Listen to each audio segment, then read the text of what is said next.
নমস্কার, সুপ্রভাত। নিউজ 18 বাংলায় বাংলা শিক্ষা ক্লাসরুম উচ্চ মাধ্যমিকে আপনাদের প্রত্যেককে স্বাগত।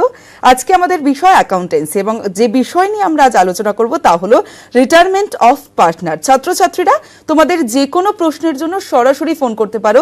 টিভি স্ক্রিনে আমাদের নাম্বার যাচ্ছে এবং সরাসরি ফোন করো 0333504225 এই নম্বরে এবং 0333504226 এই নম্বরে তোমরা সরাসরি ফোন করতে পারো। আমাদের সঙ্গে অভিজ্ঞ শিক্ষকরা রয়েছেন। প্রথমে পরিচয় করে দেবো। রয়েছেন প্রশান্ত মোদক, হাটথোবা আদর্শ বিদ্যাপীঠ হাবড়া থেকে রয়েছেন উত্তম মুখোপাধ্যায়, শ্রী রামকৃষ্ণ শিক্ষালয় হাওড়া থেকে রয়েছেন এবং ছাত্রছাত্রীরা তোমাদের প্রশ্নের উত্তর দেওয়ার জন্য আরো একজন শিক্ষক আমাদের সঙ্গে রয়েছেন ডক্টর রাজেশ দাস, বনমালীপুর প্রিয়নাথ ইনস্টিটিউশন। আমি প্রথমেই উত্তম স্যার আপনার কাছে আসবো। যে বিষয় নিয়ে আমরা আজ আলোচনা করব সেই বিষয়টা সম্পর্কে একটু জানতে চাইবো। গুড মর্নিং স্টুডেন্ট, তোমরা ভালো আছো, ভালো থাকবে। সামনে তোমাদের পরীক্ষা, আরও এনার্জি নিয়ে এগিয়ে যাবে। আজকে যে বিষয়টা হচ্ছে রিটায়ারমেন্ট অফ পার্টনার, মানে অংশীদারের অবসর গ্রহণ। আমরা রিকনস্ট্রাকশন অফ পার্টনারশিপ, এটা তো রিকনস্ট্রাকশন পুনর্গঠন হচ্ছে, তার 4টে পার্ট আছে: admission of partner, retirement of partner, death of partner and dissolution. Dissolution তো তোমাদের সিলেবাসে নেই, ডেটটা এবারে কমিয়ে রিডিউস করে দিয়েছে, আছে অ্যাডমিশন আর রিটায়ারমেন্ট। গত ক্লাসে আমরা অ্যাডমিশন অফ পার্টনার করিয়েছিলাম, এবারে করবো রিটায়ারমেন্ট অফ পার্টনার। এখান থেকে তোমাদের 13 নম্বরে প্রশ্ন থাকবে। 13 নম্বরের মধ্যে 2 নম্বর থাকবে এমসিকিউ, 1 নম্বর থাকবে এসএকিউ, আর 10 নম্বরে কিন্তু একটা অঙ্ক থাকবে। এখন ব্যাপারটা হচ্ছে রিটায়ারমেন্ট অফ পার্টনার, অবসর গ্রহণ। এখন আমরা 3 জন এখানে আছি, তমসী ম্যাডাম, প্রশান্ত, আমি 3 জন ব্যবসা করছি। হঠাৎ করে আমি ওদেরকে জানিয়ে দিলাম যে আমি আর থাকতে চাইছি না, আমি অবসর নেব। হ্যাঁ, আমার অনেক রকম বয়স হয়ে গেছে বা আমার কর্মক্ষমতা হারিয়ে গিয়েছে, আমি রিটায়ারমেন্ট নেবো। তা ঠিক আছে, সর্বসম্মত ঠিক হলো, আমি রিটায়ারমেন্ট। আর রিটায়ারমেন্ট আমি নিলাম, অবসর নিলাম, তাহলে আমি কি খালি হাতে ফিরে যাব? কখনোই নয়। তাহলে খালি হাতে ফিরুন, তাহলে আমাকে আমার অধিকারটাকে বুঝিয়ে দিতে হবে। তাহলে যারা এক্সিস্টিং, যারা চালিয়ে নিয়ে যাবে, তারা কি করবে? আপনারা দুজন কি করবেন? আমাকে আমার প্রাপ্যটুকু অংশ তারা আমাকে মিটিয়ে দেবেন। মূলধন, যে গুডউইলের অংশ, কি রিজার্ভের অংশ, সমস্তটা আমাকে বুঝিয়ে দিতে হবে। সেইটাই হচ্ছে আজকের বিষয়, রিটায়ারমেন্ট অফ পার্টনার। একেবারে প্রথম প্রশ্ন আমি প্রশান্ত স্যার আপনার কাছেই আসবো। আজকের যে রিটায়ারমেন্ট অফ পার্টনার যে কাকে বলে, actual what do you mean by retirement of partner? অংশীদারি অবসর গ্রহণের প্রধান কারণগুলি কি কি? আর এই প্রশ্নের উত্তর জানতে চেয়েছে চন্দন পাল, শ্রী রামকৃষ্ণ শিক্ষালয় থেকে। আচ্ছা, আমার প্রিয় ছাত্রছাত্রী, আমাদের যে কোশ্চেনটা আজকে বলেছো খুব রিলেটিভ কোশ্চেন। কারণ শুরুতেই আমাদের আগে জানতে হবে, স্যার বলতাম, স্যারও বললেন যে রিটায়ারমেন্ট ব্যাপারটা কি। কিন্তু রিটায়ারমেন্ট অ্যাকচুয়ালি যে অবসর গ্রহণ দেখো আমাদের সবার জীবনেই আসে, চাকরির জীবনেও আসে। একটা সময় পরে আমাদের অবসর নিতেই হয়। অংশীদারি প্রতিষ্ঠানের ক্ষেত্রে ঠিক তাই। অর্থাৎ যখন ধরো কোনো অংশীদার পুরনো 3 জন মিলে বা 4 জন মিলে তারা একটা পার্টনারশিপ ফার্ম চালাচ্ছে, হঠাৎ করে দেখা গেল কোনো কারণে, সে ব্যক্তিগত কারণ হতে পারে বা অংশীদারদের মধ্যে মনোমালিন্য হতে পারে, বিভিন্ন কারণে যখন কোনো একজন সেই প্রতিষ্ঠানটা ছেড়ে চলে যাচ্ছে, তখন তাকে আমরা বলছি অবসর গ্রহণ, অর্থাৎ রিটায়ারমেন্ট অফ এ পার্টনার। এখানে কোনো একজন পার্টনার কী কী কারণে হতে পারে? যেমন 1932 সালে তোমরা জানো যে পার্টনারশিপ যে অ্যাক্ট রয়েছে, তাতে 32-এ যে 1-এর ধারা, সেই ধারাতে আমরা অংশীদারি প্রতিষ্ঠানের ক্ষেত্রে আমরা বলেছি কি না, যদি দেখা যায় যে সেই প্রতিষ্ঠানটাতে আগে থেকেই সুস্পষ্টভাবে বলা আছে যে একটা সময় পরে অংশীদারি প্রতিষ্ঠানটা চলবে না, অথচ তার মধ্যেখানেই কোনো একজন পার্টনার ইচ্ছা করলো সে সেখান থেকে সে অবসর হিসেবে বাকিদের জানালো, বাকি মানে অংশীদারদের সম্মতিক্রমে সে সেখান থেকে চলে গেল। অথবা হতে পারে সেটা ইচ্ছাধীন অংশীদারি প্রতিষ্ঠান হতে পারে, অর্থাৎ কোনো একজন প্রতিষ্ঠানের কোনো একজন অংশীদার সে ইচ্ছা প্রকাশ করছে যে আমি আর থাকবো না, তখন সেক্ষেত্রে বাকি অংশীদাররা যদি সম্মতি প্রদান করে তাহলে সে চলে যেতে পারে। অর্থাৎ পুরনো যে অংশীদারি প্রতিষ্ঠান রয়েছে সেখান থেকে যখন কোনো একজন অংশীদার অবসর গ্রহণ করছে, সেটাই হচ্ছে retirement of a partner. Second যে কোশ্চেনটা তুমি বলেছো, সেটা হচ্ছে কি কি কারণে সে অবসর গ্রহণ করতে পারে। এখানে বলি কতগুলো পয়েন্টসে আমরা আলোচনা করতে পারি।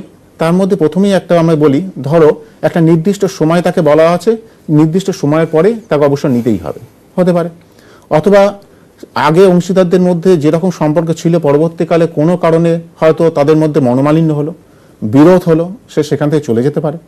অথবা সুস্থ মানুষ, তখন সে ব্যবসা করতে এসেছিল, পার্টনার হিসাবে অংশগ্রহণ করেছিল, কোনো কারণে তার মস্তিষ্ক বিকৃতি হলো, মানে পাগল হয়ে গেল, অসুস্থ হয়ে গেল, তাহলে তাকে সেই প্রতিষ্ঠান থেকে ছেড়ে যেতে হবে এবং সে ছেড়ে যাওয়ার জন্য ইচ্ছাও প্রকাশ করবে। অথবা দেখা গেল আদালত তাকে দেউলিয়া ঘোষণা করেছে, অর্থাৎ সেই অংশীদারের আর্থিক অবস্থা আর প্রতিষ্ঠানে থাকার মতো অবস্থায় নেই, তখন সে অবসর গ্রহণ করতে পারে। অর্থাৎ এই যে বিভিন্ন কারণগুলো আমি বললাম, এই সমস্ত কারণে কোনো একটা কারণে সেই অংশীদাররা বাকিদের সম্মতিতে এবং সে নির্দিষ্ট নোটিশ দিয়ে সেই প্রতিষ্ঠান থেকে চলে যেতে পারে। সেটাই হচ্ছে আমাদের কোনো একজন অংশীদারের প্রতিষ্ঠান থেকে অবসর গ্রহণ। ঠিক, আমরা পরবর্তী প্রশ্নে একেবারেই চলে আসবো। পরবর্তী প্রশ্ন নিয়ে আমি আসবো উত্তম স্যারের কাছে। উত্তম স্যার, আপনার কাছে জানতে চাইবো, এবং সায়ন্তনী ভট্টাচার্য ভগবতী দেবী বালিকা বিদ্যালয়ের উত্তর 24 পরগনা থেকে জানতে চেয়েছে যে what is hidden goodwill of a retired partner, how is it calculated? হ্যাঁ, হিডেন গুডউইল মানে হচ্ছে লুক্কায়িত সুনাম রিটায়ারমেন্ট পার্টনারের ক্ষেত্রে। এখন এটাকে আমি একটু বোর্ড ওয়ার্কের মাধ্যমে যাচ্ছি। তার আগে হিডেন গুডউইলটা ব্যাপারটা হচ্ছে, যে রিটায়ার করছে সে রিটায়ার করার সময় তার একটা প্রাপ্য অর্থ থাকে, সেই প্রাপ্য অর্থের মধ্যে ক্যাপিটাল আছে, তার প্রপোর্শনের রিজার্ভ আছে, গুডউইল একটা অংশ, সেই অংশটাকে, আর যারা রিটায়ারমেন্টের সময় অন্যান্য যে ব্যক্তিরা আছে, অংশীদার আছে, তারা অতিরিক্ত যদি কোনো অর্থ দিয়ে থাকে, সেই ডিফারেন্সটুকু হবে হিডেন গুডউইল। যেমন এ, বি এবং সি, দেখালো সি রিটায়ার করছে, তাহলে 3:2:1 হচ্ছে ওল্ড রেশিও, আর নিউ রেশিও বলা হচ্ছে 2:1, এই আছে। এইবারে যখন সি রিটায়ার করলো, তাকে দেওয়া হচ্ছে 1,50,000 টাকা। পাবে সে কি পাবে না, এখানে ক্যাপিটাল আছে, তার সির অংশ আছে, ক্যাপিটাল আছে, প্লাস জেনারেল রিজার্ভ আছে, প্লাস তার অংশটুকু আছে, গুডউইল আছে, আরো এক্সট্রা কি আছে। কিন্তু এ এবং বি তাকে অতিরিক্ত, এ এবং বি তাকে অতিরিক্ত আরো 1,70,000 টাকা পেমেন্ট করলো। দিতেই পারে, কি এতদিন সে কাজ করেছে, তাকে তো দিতে হবে, তাকে 1,70,000 টাকা পেমেন্ট করলো, কিন্তু প্রাপ্য হচ্ছে 1,50,000। তাহলে হিডেন গুডউইলটা কত হচ্ছে? 1,70,000 মাইনাস 1,50,000, দ্যাট ইজ ₹20,000। এই 20,000টা কিভাবে ভাগ হবে না, গেনিং রেশিওতে ভাগ হবে। গেনিং রেশিওতে ভাগ হলে কি হবে না, এস ক্যাপিটাল অ্যাকাউন্ট ডেবিট,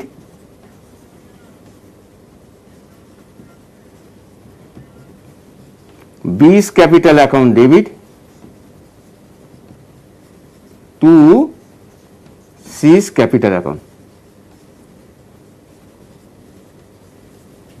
এইটাকে আমরা এই 20,000 টাকাতে আমরা এই এ এবং বি, এরা হচ্ছে গেনিং রেশিও। আমি এটা করলাম না, পরে যখন গেনিং রেশিওটা নিয়ে ডিসকাস করব, তখন পুরো জিনিসটাকে দেখে দেবো। তাহলে আমাদের এই হিডেন গুডউইলটাকে ভাগ করছি কত, 20,000 টাকা থেকে। এটা কি করছেন না, যারা অবশিষ্ট যে পার্টনারগুলো থেকে যাচ্ছে বা অবিচ্ছিন্ন যে পার্টনারগুলো আছে, তাদেরকে গেনিং রেশিওতে ভাগ করে দিচ্ছি রিটায়ারমেন্ট পার্টনারের মধ্যে। একেবারেই আমরা সুন্দরভাবে বুঝলাম, এবং পরবর্তী প্রশ্ন নিয়ে আমি অবশ্যই প্রশান্ত স্যারের কাছে যাব। তবে প্রশান্ত স্যার, যে পরবর্তী প্রশ্ন জানতে চেয়েছে, অর্ঘ্য সেনাপতি জানতে চেয়েছে পরবর্তী প্রশ্ন, দমদম বৈদ্যনাথ ইনস্টিটিউশন উত্তর 24 পরগনা থেকে, যে অংশীদারের অবসর গ্রহণের সময় যে সকল বিষয়ে হিসাব নিকাশ করতে হয় তা আলোচনা করো। আচ্ছা, একটু আগে তোমাদের উত্তম স্যার যে বললো যে বিভিন্ন হিসাব নিকাশের যে এতদিন ধরে যে অংশীদার ছিল তার জন্য বা তার যারা বন্ধুত্ব ছিল তাদের সকলেরকে নিয়ে একটা প্রতিষ্ঠান দাঁড়িয়েছে। এখন সে রিটায়ার হবে। এখন রিটায়ার হতে গেলে যে সময় রিটায়ার হচ্ছে, সেই সময় আগে ফার্স্টেই আমাদের দেখতে হবে কি সেই সময় আমাদের সম্পত্তি এবং দায়, অর্থাৎ অ্যাসেট এবং লায়াবিলিটির বাস্তব পজিশন কীরকম, অর্থাৎ সেই সময় আমাদের অ্যাসেটের ভ্যালুয়েশন কত এবং লায়াবিলিটির ভ্যালুয়েশন কত, যেটাকে আমরা বলছি কিভাবে করব না, থ্রু রিভ্যালুয়েশন অ্যাকাউন্ট দিয়ে। অর্থাৎ অ্যাসেট এবং লায়াবিলিটির অ্যাডজাস্টমেন্ট করব থ্রু রিভ্যালুয়েশন অ্যাকাউন্ট দিয়ে। তাহলে রিভ্যালুয়েশন অ্যাকাউন্ট আমাদের করতে হচ্ছে, তার থেকে সেখানে যে অংশীদার চলে যাবে তার একটা পোর্শন আমি বের করব। দ্বিতীয়ত হচ্ছে তারা সে যে এতদিন ধরে কাজ করেছে প্রতিষ্ঠানে ছিল, সেই প্রতিষ্ঠানের একটা প্রফিট হতে পারে, লস হতে পারে, অথবা অ্যাকুমুলেটেড রিজার্ভ বা জেনারেল রিজার্ভ, সেখান থেকে তার একটা পোর্শন তার পাওয়ার অধিকার রয়েছে। ফলে আমাদের জেনারেল রিজার্ভের অংশ বা প্রফিট হলো কি বা লস হলো কি না সেটা আমাদের জানতে হবে, সেটার হিসাব নিকাশ করতে হবে। দ্বিতীয়ত হচ্ছে যে গুডউইল, অর্থাৎ এতদিন সে কাজ করেছে, প্রতিষ্ঠানটার একটা সুনাম অর্জন করেছে, এখন সেই সুনামের সেও তো একজন ভাগিদার, কারণ তারও তো পরিশ্রম, তার পরিশ্রমের ফলই তো আজকে সেই প্রতিষ্ঠানটার সুনাম বা গুডউইল। তাহলে সেই গুডউইলের আমাদের ভ্যালুয়েশন বের করতে হবে এবং তারও একটা অংশ অংশীদারের প্রতিষ্ঠানকে দিতে হবে, মানে অংশীদার যিনি চলে যাচ্ছেন তাকে দিতে হবে। আর লাস্ট তাকে যে টাকাটা টোটাল যে তার যে ডিউ হচ্ছে সেই হিসাবটা আমরা করব, যাতে আমরা টোটালটা তাকে পেমেন্ট করতে পারি। একেবারেই আরো অনেক প্রশ্ন আছে, সেই সমস্ত প্রশ্ন নিয়ে অবশ্যই আসবো। এবং এখন তবে সময় এখন একটা বিরতির, ফিরে আসছি বিরতির পর। দেখতে থাকুন বাংলা শিক্ষা ক্লাসরুম উচ্চ মাধ্যমিক। বাংলা শিক্ষা ক্লাসরুম উচ্চ মাধ্যমিক নিয়ে ফিরে এলাম বিরতির পর। আমরা আজ যে বিষয়ের উপর আলোচনা করছি তা হলো অ্যাকাউন্টেন্সি এবং আলোচ্য বিষয় রিটায়ারমেন্ট অফ পার্টনার। অভিজ্ঞ শিক্ষকরা রয়েছেন। আমি এবার উত্তম স্যারের কাছে আসবো পরবর্তী প্রশ্ন নিয়ে। উত্তম স্যার, পরবর্তী প্রশ্ন জানতে চেয়েছে শ্রেয়সী সরকার, ভগবতী দেবী বালিকা বিদ্যালয়, উত্তর 24 পরগনা থেকে, যে রিটায়ারমেন্টের সময় রিভলিউশন এবং পার্টনার্স ক্যাপিটাল অ্যাকাউন্টের মূল জার্নাল এন্ট্রিগুলি কি কি? হ্যাঁ, আমরা যখন এই অঙ্কগুলো দেয় 10 নম্বরের অঙ্ক থাকে, তো সেখানে কি হয়, রিভ্যালুয়েশন অ্যাকাউন্ট করতে বলে, পার্টনার্স ক্যাপিটাল আর ব্যালেন্স শিট। এবার ধরো কোশ্চেনটাকে একটু ঘুরিয়ে দিল, বলা যায় না তো, পেপার সেটা একটু ঘুরিয়ে দিল যে show the prepare the journal entry and balance sheet. এখন জার্নাল বললেই তখন কিন্তু ছাত্র একটু নার্ভাস ফিল করে। কিছু করার নেই, কিছু করো না, কি করে করবো আমরা। একটা ব্যালেন্স শিট আছে আর করে অ্যাডজাস্টমেন্ট এন্ট্রিগুলো আছে। সেখানে ব্যালেন্স শিটে আমরা ফার্স্ট কি করব, দেখবো লায়াবিলিটি সাইডে কি আছে, জেনারেল রিজার্ভ, অ্যাকুমুলেটেড প্রফিট, এগুলো যদি থাকে তাহলে আমরা কি করব না, general reserve account debit, accumulated profit account debit to all partners capital account, মানে ইনক্লুডিং রিটায়ারমেন্ট পার্টনার। কি রেশিওতে ভাগ করব না, ওল প্রফিট শেয়ারিং রেশিওতে ভাগ করব। এবার অ্যাসেট দিকে এসো, যদি গুডউইল থাকে বা ফিক্সড চেয়ার্স কোনো অ্যাসেট থাকে তখন সেটাকে রাইট অফ করব। তাহলে কি করব না, all partners capital account debit to goodwill account or fixed chairs assets account. সেটা কি রেশিওতে ভাগ করব না, ওল প্রফিট শেয়ারিং রেশিওতে ভাগ করবো। ব্যাস, এবার অ্যাডজাস্টমেন্টে আসো। অ্যাডজাস্টমেন্ট যদি গুডউইল থাকে, দেখো তাহলে আমরা গুডউইলের অংশটুকু বার করে নেবো, রিটায়ারমেন্ট যে পার্টনার আছে তার গুডউইল কতখানি প্রাপ্য আছে, সেই অংশটাকে আমরা কীভাবে ভাগ করবো না, গেনিং রেশিও দিয়ে ভাগ করে দেবো। সাধারণ ক্ষেত্রে ম্যাক্সিমাম অঙ্ক তাই হয়, গেনিং রেশিওতে ভাগ করে দেবো। গেনিং রেশিওটা পাবো কী করে না, new ratio minus old ratio করে আমরা গেনিং রেশিও দিয়ে সেটা ভাগ করবো। তার জার্নাল এন্ট্রি কী হবে না, gaining partners capital account debit to retirement partners capital হলো। এরপরে অ্যাডজাস্টমেন্টগুলো কি থাকবে, সেখানে দেখবে কতগুলো সম্পত্তি বৃদ্ধি পাচ্ছে, কত সম্পত্তি কমছে, লাইবিলিটি বৃদ্ধি পাচ্ছে, লাইবিলিটি কম পাচ্ছে। যদি সম্পত্তি বাড়ে তাহলে আমরা কি করব, asset account debit to revaluation account. যদি সম্পত্তি কমে, revaluation account debit two asset account. বিভিন্ন কারণে সম্পত্তি কমে যায়। আবার দেখো লাইবিলিটি যদি কমে যায় তাহলে আমরা কি করব না, revaluation account liability account debit to revaluation account. আর যদি লাইবিলিটি যদি বেড়ে যায় তাহলে আমরা কি করবো, revaluation account debit to liabilities account. এটা করার পরে তোমরা কত রিভ্যালুয়েশন, কত টোটাল কত ক্রেডিট হয়েছে আর কত ডেবিট হয়েছে। যদি দেখা যায় টোটাল ক্রেডিটটা ডেবিট সাইডের তুলনায় বেশি হয় তাহলে আমার প্রফিট হয়েছে, আর যদি উল্টো হয় তাহলে লস হয়েছে। তাহলে প্রফিট যদি হয় তাহলে আমরা সেই শেয়ার অফ প্রফিটটাকে কি জার্নাল এন্ট্রি করবো না, revaluation account debit two partners capital account, মানে ইনক্লুডিং রিটায়ারমেন্ট পার্টনার। তাহলে কি রেশিও সেটা ভাগ করবো না, ওল্ড প্রফিট শেয়ারিং রেশিওতে ভাগ করবো। আর যদি উল্টো হয়, যদি লস হয়ে যায়, লস হতেই পারে, তাহলে কি করবো, all partners capital account debit to revaluation account এবং ওল্ড প্রফিট শেয়ারিং রেশিওতে ভাগ করবো। এটা গেল। এরপরে পার্টনার্স ক্যাপিটাল তোমার অ্যাকাউন্টে আছে, রিভ্যালুয়েশন বা ওই জার্নাল এন্ট্রিগুলোকে তোমরা পার্টনার্স ক্যাপিটালে কি ট্রান্সফার করে দাও।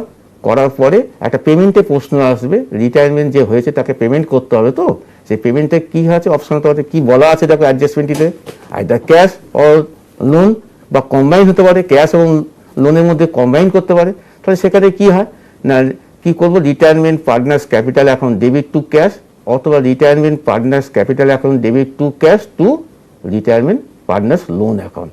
এটা করে দিলাম। করার পর যেরকম ব্যালেন্স শিট থাকে আমরা সেই অরিজিনালি সেই ব্যালেন্স শিটে যাব, করে সেটাকে আমরা তৈরি করবো। খুব খেয়াল রেখো, এই ধরনের যে কোশ্চেন থাকে এবং জার্নাল এন্ট্রি থাকে একটু মন দিয়ে জানার মাথা ঠান্ডা করে এটাকে অ্যান্সার করার চেষ্টা করো।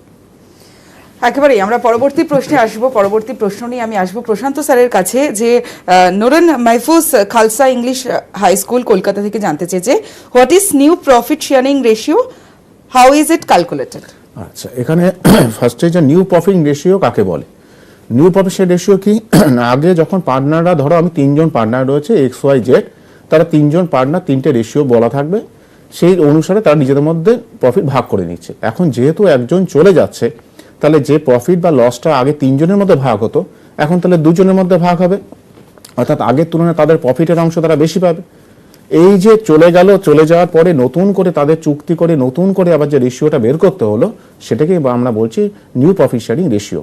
অর্থাৎ আগে ছিল 3 জন, তার জন্য যে রেশিও ছিল, আর এখন হচ্ছে 2 জন, তাহলে 2 জনের জন্য আমরা নতুন করে যে রেশিওটা বের করবো বা অনুপাতটা বের করব, সেটা হচ্ছে নিউ প্রফিট শেয়ারিং রেশিও। তুমি আরেকটা কোশ্চেন করেছো যে কি করে এটা ক্যালকুলেট করতে হয়, কি করে ক্যালকুলেট করব, আমি একটুখানি বোর্ডে তোমাদের দেখাই যে কি করে আমাদের এটা ক্যালকুলেশন করতে হচ্ছে।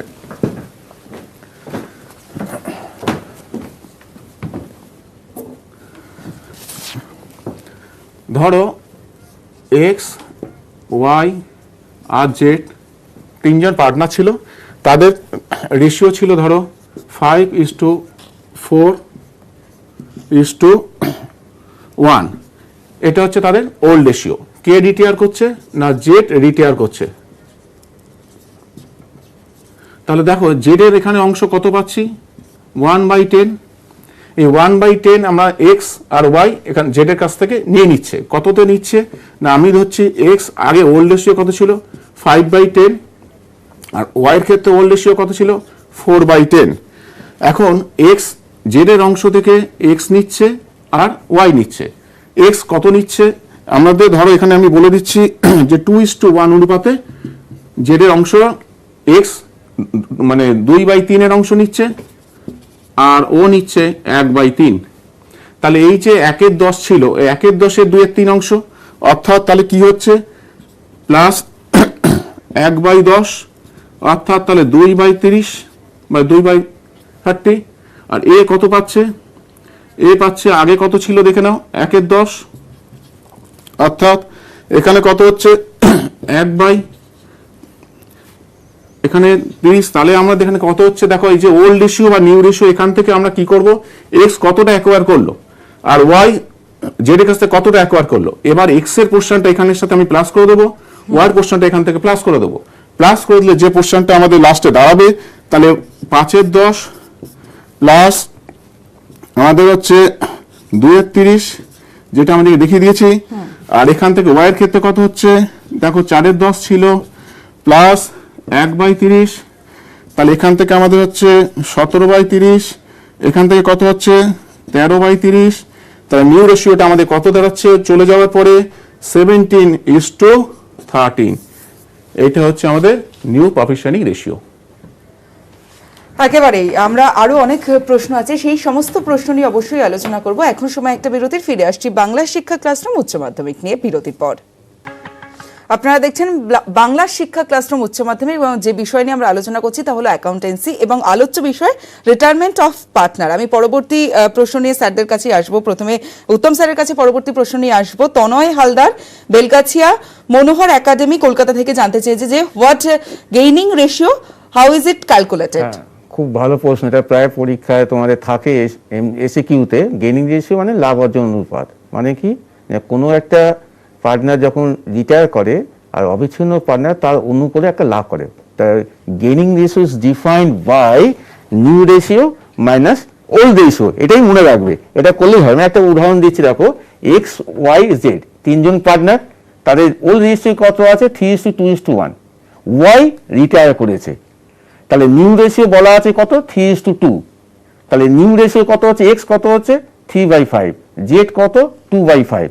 আমি ওল্ড রেশিও বলা আছে, তা ওল্ড রেশিও এক্স কত না 3/6, আর ওয়াই কত না 1/6।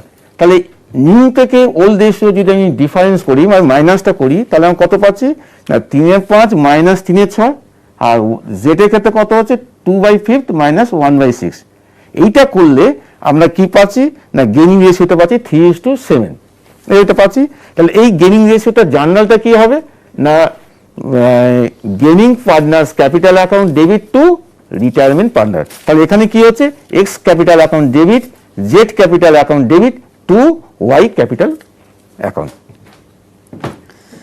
এটাই হচ্ছে একেবারে আমরা পরবর্তী প্রশ্ন নিয়ে আসবো প্রশান্ত স্যারের কাছে। পরবর্তী প্রশ্ন প্রশান্ত স্যারের স্কুলের থেকেই জানতে চেয়েছে, হাথুয়া আদর্শ বিদ্যাপীঠ এইচএস থেকে তনয় কুমার কর জানতে চেয়েছে যে একজন অবসর গ্রহণকারী অংশীদারকে দেয় টাকা কিভাবে প্রদান করা হয় তা আলোচনা করো।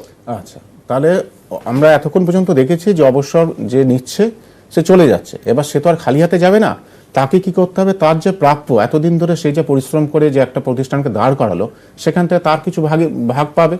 এবার সেইখানে পেমেন্টটা আমরা কিভাবে করতে পারবো? প্রথমে যদি আমি দেখি যে প্রতিষ্ঠানের আর্থিক অবস্থা সেই মুহূর্তে ভালো, তাহলে ফার্স্টেই তাকে আমরা টাকা ইনস্ট্যান্ট টাকা তাকে দিয়ে দেবো, অর্থাৎ ক্যাশে বা ব্যাংকে থ্রু চেকের মধ্যে দিয়ে তাকে পেমেন্ট করব। এবার ধরো তার কাছে সেই সময় প্রতিষ্ঠানের আর্থিক অবস্থা ভালো নেই, তাহলে আমরা সেই মুহূর্তে কি করব না, সেই অংশীদারকে আমরা রিকোয়েস্ট করব সেই মুহূর্তে তাকে লোনের টাকাটা ট্রান্সফার করার জন্য। কিন্তু এই যে তাকে তখন দিতে পারলো না প্রতিষ্ঠান, তার জন্য তার যে ঋণ করা হলো, আচ্ছা লোনে দেওয়া হলো, তার জন্য তাকে বাৎসরিক 6% তাকে কিন্তু সুদ দিতে হবে প্রতিষ্ঠানকে। এবার ধরো কোনো কারণে লোনের ব্যবস্থা প্রতিষ্ঠান নিজে থেকে করতে পারছে না, তখন প্রতিষ্ঠান আরেকটা করতে পারে যে ব্যাংক বা অন্য কোনো ফিনান্স ইনস্টিটিউশন থেকে লোন নিয়ে তাকেও আমরা সেই মুহূর্তে তাকে পেমেন্ট প্রদান করতে পারি। এছাড়া আরেকটা হতে পারে যে ওদের যে পার্টনার কন্টিনিউ যে সমস্ত পার্টনার রয়েছে, অর্থাৎ চলে যাওয়ার পরে যে চলে গেল, তাছাড়া যে আরও 2জন পার্টনার বা 3জন পার্টনার রয়ে গেল, তাদের মধ্যে কোনো একজন অংশীদার ব্যক্তিগতভাবে সে টাকা প্রতিষ্ঠানে দিয়ে সেখান থেকেও সে কিন্তু অংশীদার যে অবসর গ্রহণ করছে তার টাকা মেটানো যেতে পারে। সেক্ষেত্রে যে ব্যক্তিগতভাবে টাকা দিচ্ছে এবং যে অবসর নিচ্ছে তাদের মধ্যে জার্নালটা কি হবে না, সেক্ষেত্রে আমরা করব returning partners capital account debit two continuing partners capital, অর্থাৎ যে টাকা দিল আর যে টাকা নিয়ে গেল ওদের মধ্যে জার্নাল এন্ট্রিটা আমরা এইভাবে অ্যাডজাস্ট করব। একেবারেই আমরা এখন সময় একটা বিরতির, ফিরে আসছি বিরতির পর বাংলা শিক্ষা ক্লাসরুম উচ্চ মাধ্যমিক নিয়ে, এবং আমরা আছে যে বিষয় নিয়ে আলোচনা করছি তা হলো অ্যাকাউন্টেন্সি, আলোচ্য বিষয় রিটায়ারমেন্ট অফ পার্টনার। বাংলা শিক্ষা ক্লাসরুম উচ্চ মাধ্যমিক নিয়ে ফিরে এলাম বিরতির পর, এবং আজকে যে বিষয় নিয়ে আমরা আলোচনা করছি তা হলো অ্যাকাউন্টেন্সি এবং আলোচ্য বিষয় রিটায়ারমেন্ট অফ পার্টনার। আমি প্রশান্ত স্যার আপনার কাছে আসবো। এই যে রিটায়ারমেন্ট অফ পার্টনার এই বিষয়ের উপর তো একটা অঙ্ক আসে কম্পালসারি, সেটা একটু বুঝিয়ে দেওয়ার জন্য বলবো। আচ্ছা, তাহলে আমাকে একটু বলে যেতে হবে। আচ্ছা, তোমরা ছাত্রছাত্রীরা জানো যে আমাদের 3খানা স্টেপে রিটায়ারমেন্ট অফ পার্টনারশিপের ক্যালকুলেশন করতে হয়। ফার্স্টে আমরা যেটা করি কি না, একটা অঙ্কের আকারে আমরা দেখাই, সেখানে ধরো এক্স ওয়াই জেড 3জন পার্টনার রয়েছে, এদের মধ্যে থেকে রিটায়ার করছে কি না এক্স রিটায়ার করছে। ফার্স্ট অ্যাকাউন্ট আমরা কি করি, রিভ্যালুয়েশন অ্যাকাউন্ট। রিভ্যালুয়েশন অ্যাকাউন্টের আমরা কি করি, অ্যাসেট যদি বেড়ে যায় তাহলে আমরা ক্রেডিট সাইডে বসাই, যদি অ্যাসেট কমে যায় তাহলে আমরা ডেবিট সাইডে বসাই। এখন আমরা যেটা দেখব যে কোনো একটা প্রতিষ্ঠানে ধরো ল্যান্ড ছিল 2 লাখ টাকা, ইনক্রিজ করেছে অর্থাৎ ল্যান্ড রিভ্যালুড হয়েছে 3 লাখ টাকা, তাহলে আমাদের এক্ষেত্রে বেড়ে গেল কত, 1 লাখ টাকা। সেই জন্য বাই ল্যান্ড বলে আমি 1 লাখ টাকা লিখলাম। তারপর ধরো মেশিনারি ছিল সাপোজ ধরো 3 লাখ টাকা, ধরো 10% রিডিউসড হচ্ছে, অর্থাৎ machinery reduced at the rate of 10%, তাহলে 3 লাখের 10% কত হবে, 30,000 টাকা। আচ্ছা, এবার ধরো ডেটার্স থেকে প্রভিশন লেখা আছে অলরেডি ব্যালেন্স শিটে, ধরো ডেটার্স ছিল 1,10,000 টাকা আর আমাদের লেস প্রভিশন বলে লেখা আছে 10,000 টাকা। এখন যদি আমাদের অ্যাডজাস্টমেন্ট থাকতো যে অল ডেটার্স আর গুড, অর্থাৎ যে প্রভিশনটা গত বছরে ছিল সেই প্রভিশনটা এখন আর নেই, তাহলে ওই প্রভিশনটা রিটেন ব্যাক করাতে হবে, সেই জন্য আমি বাই প্রভিশন লিখে দিয়েছি। আচ্ছা, এইটুকু যদি আমাদের ধরে নিই যে রিভ্যালুয়েশনের মধ্যেই আমাদের এইটুকুই থাকে, তাহলে আমরা কি করবো, এবার এখানে দেখো ক্রেডিট সাইডটা তোমাদের বেশি আছে, সেই ক্রেডিট সাইডের অ্যামাউন্টটা এদিকে ডেবিট সাইডে বসালাম, বসিয়ে মেশিনের যেটা আছে সেটা লেস করে যেটা হলো সেটা প্রফিট হচ্ছে কত, 80,000। এইটা আমরা এক্স ওয়াই জেড যেটা রেশিও ধরো আমি ধরে নিচ্ছি কত আছে 2:1-এ 3জনের মধ্যে আমরা ভাগ করব। তাহলে এই যে 80,000 টাকা রইল, এই 80,000 টাকা আমরা 3জনের মধ্যে ভাগ করলাম 32 এবং 16,000। নেক্সট আমাদের স্টেপটা কি আছে, partners capital account. Partners capital অ্যাকাউন্টে আমরা কি করি, ফার্স্টে বাই ব্যালেন্স বিডি বলে ওল্ড পার্টনারদের ক্যাপিটাল বসাই, সেখানে আমাদের ধরে নিচ্ছি 3জন পার্টনার রয়েছে, তাদের capital 2 lakh 3 lakh 2 lakh, general reserve ছিল তাদের ওল্ড রেশিও অলরেডি আমি বলে দিয়েছি 2-2-1। সেক্ষেত্রে আমাদের বাই জেনারেল রিজার্ভ বা 2-1 আমরা ভাগ করলাম 24,000, 24,000, 12,000। এরপর আমরা যেটা করব রিভলিউশনের যে প্রফিট, রিভলিউশনের প্রফিটে দেখো অলরেডি আমরা এখানে বের করে রেখেছি 32, 16,000, সেইটাই আমরা এখানে রিভলিউশন প্রফিট বলে বসিয়ে দিলাম। নেক্সট আমরা যেটা করব গুডউইল। গুডউইল ধরো ব্যালেন্স শিটে গুডউইল নেই, আমাদের অ্যাডজাস্টমেন্টে রয়েছে গুডউইল। ধরো গুডউইল হচ্ছে 30,000 টাকা, সেই 30,000 টাকা ওল্ড রেশিওতে ভাগ করব আমরা 12,000, 12,000, 6,000। তাহলে এবার আমরা কি করব, ক্রেডিট সাইডটা আমরা 3টে যোগ করলাম, যোগ করে এখানে আমরা বসালাম। আচ্ছা, এবার গুডউইলটা যদি এমন হয় যে গুডউইলটা বলা আছে কিন্তু আমরা ব্যালেন্স শিটে আর দেখাবো না, সেক্ষেত্রে আমরা গুডউইলটা কি করবো, যারা ওল্ড পার্টনার অর্থাৎ এক্স চলে যাওয়ার পরে যে দুজন থেকে যাচ্ছে কন্টিনিউইং পার্টনার ওয়াই এবং জেড, তাদের মধ্যে নিউ রেশিওতে আমরা বসাবো। ধরো সেই নিউ রেশিওটা আমাদের বলা আছে 3:2, তাহলে সেই টাকাটা আমরা এখান থেকে 3:2-তে আমরা সেই গুডউইলটাকে ভাগ করে দিলাম। এবার যেহেতু এক্স চলে যাচ্ছে, আমি ধরে নিচ্ছি এক্স এর টাকাটা সেই মুহূর্তে প্রতিষ্ঠান দেওয়ার মতো অবস্থায় নেই, তাহলে আমরা লোনে ট্রান্সফার করব। তাহলে এই যে 2,68,000 টাকা আমরা বের করলাম, সেটাই আমি লোনে ট্রান্সফার করে দিলাম। আর কি করলাম, বাকি দুটোর ক্ষেত্রে ব্যালেন্স সিডি বলে আমি যোগ বিয়োগ করে এখানে বসিয়ে দিলাম। নেক্সট আমার যে থার্ড স্টেপটা করতে হয় ব্যালেন্স শিট। সেক্ষেত্রে দেখো ব্যালেন্স শিটে ফার্স্টেই আমি যেটা বলেছিলাম যে ল্যান্ড কত ছিল, 2 লাখ ছিল, এখন 1 লাখ টাকা বেড়েছে যেহেতু ইনক্রিজ করেছে, বা রিভ্যালুড ফিগার আমি বলেও দিয়েছি অ্যাডজাস্টমেন্টে, তাহলে এখন হচ্ছে কত, 3 লাখ টাকা। তারপর ধরো আমাদের কাছে মেশিনারি ছিল, মেশিনারি ধরো আগে ছিল 3 লাখ টাকা, তার থেকে 30,000 টাকা আমাদের রিভ্যালু করে আমাদের ডেপ্রিসিয়েট হয়েছিল অর্থাৎ কমে গেছিল, সেক্ষেত্রে আমাদের 30,000 টাকা কমিয়ে দিয়ে আমরা করে দিলাম 2,70,000 টাকা, অর্থাৎ মাইনাস হলো। তারপর ধরো আমার কাছে স্টক ছিল, সাপোজ ধরো স্টক রয়েছে, স্টক কত রয়েছে, ধরো অঙ্কে রয়েছে 1 লাখ টাকা। তারপর ধরো ডেটার্স ছিল, ডেটার্স থেকে আমি বলেছিলাম কি অল ডেটার্স আর গুড, অর্থাৎ প্রভিশন যেটা ছিল প্রভিশনটা এখন রিটার্ন ব্যাক করেছে, যার জন্য ক্রেডিট সাইডে বসিয়েছিলাম। তাহলে 1 লাখ ছিল, তার থেকে 10,000 টাকা আরো প্লাস হলো, তাহলে এখন ডেটার্স কত আসলো, 1,10,000 টাকা। আর আমাদের ব্যাংক অর্থাৎ ক্যাশ অ্যাট ব্যাংক বা ব্যাংক আমি বলতে পারি যেটা খুশি, অঙ্কে হয়তো ব্যালেন্স শিট অলরেডি বলা আছে, ধরো তোমাদের 1 লাখ টাকা। তাহলে টোটাল আমাদের কত হচ্ছে, 8,80,000 টাকা।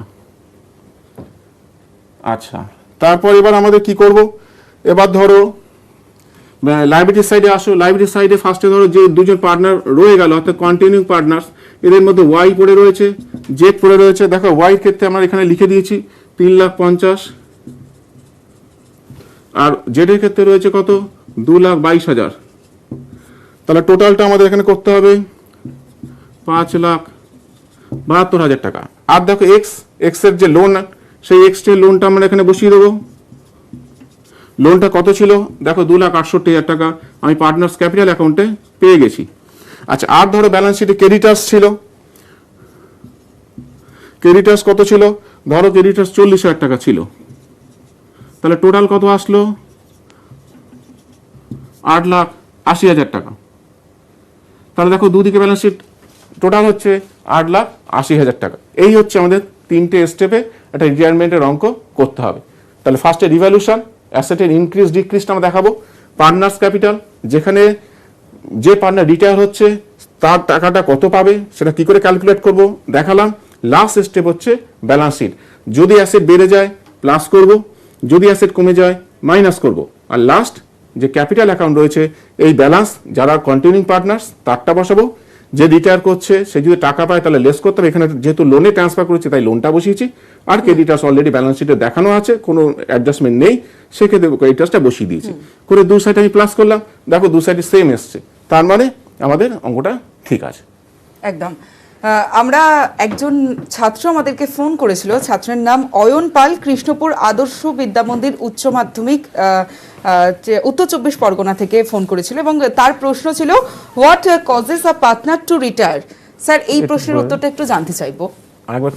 What causes a partner two retire. আচ্ছা, প্রথমেই আমি যখন আলোচনা করেছিলাম তখন আমি বলেছিলাম কি কি কারণে একজন পার্টনার রিটায়ার করতে পারে। তখন আমি বলেছিলাম হয়তো তার বয়সজনিত কারণ হতে পারে, তার মস্তিষ্ক বিকৃতি করতে পারে, আদালত কর্তৃক সে দেউলিয়া ঘোষণা হতে পারে, অথবা বাকি পার্টনারদের সাথে তার মনোমালিন্য হতে পারে।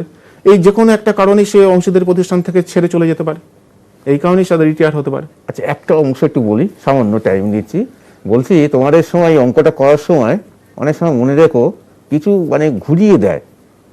দেখো ওল্ড প্রফিট শেয়ারিং রেশিও বলা নেই, তাহলে কি করব? অ্যাকর্ডিং টু পার্টনারশিপ অ্যাক্ট 1932 সেখানে কিন্তু ইকুয়াল হবে, 1 জন 2 জন 3 জন পানা তাহলে 1/3 করে ইকুয়াল। আর একটা কি করতে পারে, তোমাদের ক্যাপিটাল রেশিও বলা আছে, ইচ্ছা করে ঘুরিয়ে দেবে, দিয়ে আর কিছু বলা নেই। তাহলে মনে রাখবে রিভ্যালুয়েশন প্রফিট সেটা কিন্তু ক্যাপিটাল রেশিওতে ভাগ হবে না, সেটা কি হবে না ওল্ড প্রফিট শেয়ারিং রেশিও। সেই ওল্ড প্রফিট শেয়ারিং রেশিওটা কত হবে না ইকুয়ালি ভাগ হবে, 2 জন 3 জন 4 জন যাই থাকুক তারা ইকুয়ালি ভাগ হবে। এটা খুব মাথায় রাখতে হবে। একেবারেই স্যাররা যা বললেন ছাত্রছাত্রী তোমরা অবশ্যই ভালো করে বুঝে নিয়েছো আশা করি। তবে তোমাদের জন্য কিছু অ্যাসাইনমেন্ট আছে, সেটা দেখে নেবো, তোমরা স্ক্রিনশট করে নিতে পারো।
এতক্ষণ আমরা রিটায়ারমেন্ট অফ পার্টনারের বিভিন্ন বিষয় নিয়ে আলোচনা করলাম, বিভিন্ন প্রশ্ন নিয়ে আলোচনা করলাম।